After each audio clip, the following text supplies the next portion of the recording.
হ্যাঁ, এগুলো সংশোধন করে নিতে আমরা চাই।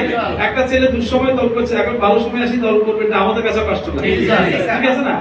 আজ তারেক রহমান এর বার্তাগুলো কি জানেন কত কঠিন? হ্যাঁ, এবং আমাদের উপর প্রতিনিয়ত মনিটরিং করছেন আমাদের প্রিয় নেতা তারেক রহমান। তিনি মনিটরিং করছেন আমরা কোথায় কি কাজ করছি। তো যাক, আমার থেকে মূল পারছেন তো, আমি আলমের সাথে আমরা আলমের নলেজের বিষয়গুলো দিবেন, জাকারিবের নলেজ দিবেন, আমরা ইনশাআল্লাহ এইটা আমরা আগে আমাদের উপজেলা কমিটি কিছুদিনের মধ্যে আমরা ভেঙে দেবো। দিনক্ষণ এখন বলতে পারতেছি না, তার উপজেলা কমিটির দায়িত্ব থাকবে।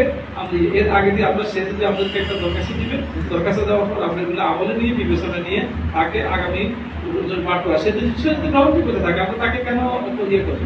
সে যদি ভোটের মাধ্যমে যদি আবার যদি নির্বাচিত হয়, আমরা কিন্তু তাকে বাধা দিব। আপনারা কথা বলছেন নেই?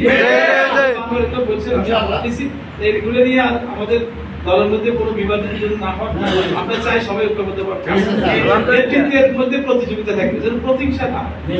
আমি নিজেও প্রতিহিংসা শিকার হয়েছি।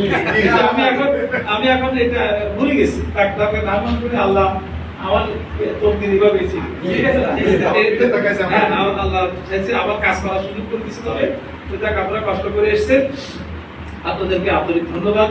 আপনারা মিলেমিশে কাজ করবেন, আর তাকেও বলবেন তার মধ্যে যে ভুলত্রুটিগুলো আছে এগুলো যেন সংশোধন করে তাকে বিএনপি করার সুযোগ করে দেবেন।